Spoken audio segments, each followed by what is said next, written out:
দেশের নিম্ন আয়ের ও ঝুঁকিপূর্ণ পরিবারগুলোর জন্য নতুন সামাজিক সুরক্ষা উদ্যোগ হিসাবে চালু হলো ফ্যামিলি কার্ড কর্মসূচি। সকালে রাজধানীর বনানীতে করাইল বস্তি সংলগ্ন টিএনটি খেলার মাঠে আয়োজিত এক অনুষ্ঠানে প্রধানমন্ত্রী তারেক রহমান এই জনকল্যাণমূলক কর্মসূচির আনুষ্ঠানিক উদ্বোধন করেন। এই কার্ডের মাধ্যমে উপকারভোগী পরিবারগুলো মাসিক নগদ সহায়তা, সাশ্রয়ী মূল্যে পণ্য কেনার সুযোগ এবং ভবিষ্যতে শিক্ষা ও কৃষিখাতে অতিরিক্ত সুবিধা পাবে। সরকারের এই উদ্যোগের মূল লক্ষ্য হল দরিদ্র ও নিম্নবিত্ত পরিবারগুলোর আর্থিক নিরাপত্তা নিশ্চিত করা এবং নারীদের অর্থনৈতিক ক্ষমতায়ন বাড়ানো। এজন্য ফ্যামিলি কার্ড সরাসরি পরিবারের মা বা নারী প্রধান সদস্যদের নামে ইস্যু করা হচ্ছে, যাতে অর্থনৈতিক সহায়তা সরাসরি তাদের হাতেই পৌঁছায়। ফ্যামিলি কার্ডের আওতায় যোগ্য প্রতিটি পরিবারকে প্রতি মাসে ২৫০০ টাকা নগদ সহায়তা দেওয়া হবে এই কার্ডের মাধ্যমে। এই অর্থ সরাসরি পরিবারের নারী প্রধান সদস্যের মোবাইল ওয়ালেট বা ব্যাংক অ্যাকাউন্টে পাঠানো হবে। এই কর্মসূচির আরেকটি গুরুত্বপূর্ণ দিক হল টিসিবি পণ্য সাশ্রয়ী মূল্যে কেনার সুযোগ।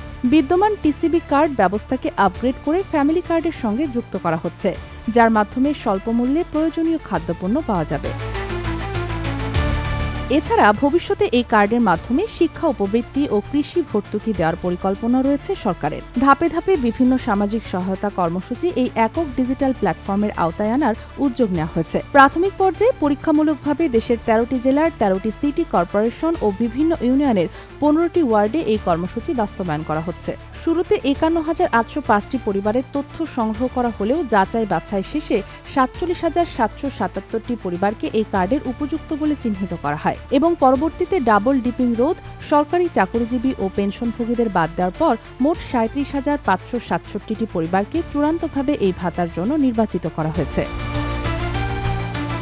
সংশ্লিষ্টরা বলছেন, ফ্যামিলি কার্ড চালুর মাধ্যমে দেশের সামাজিক নিরাপত্তা বেষ্টনী আরও শক্তিশালী হবে এবং দরিদ্র পরিবারের জীবনমান উন্নয়নে এটি গুরুত্বপূর্ণ ভূমিকা রাখবে।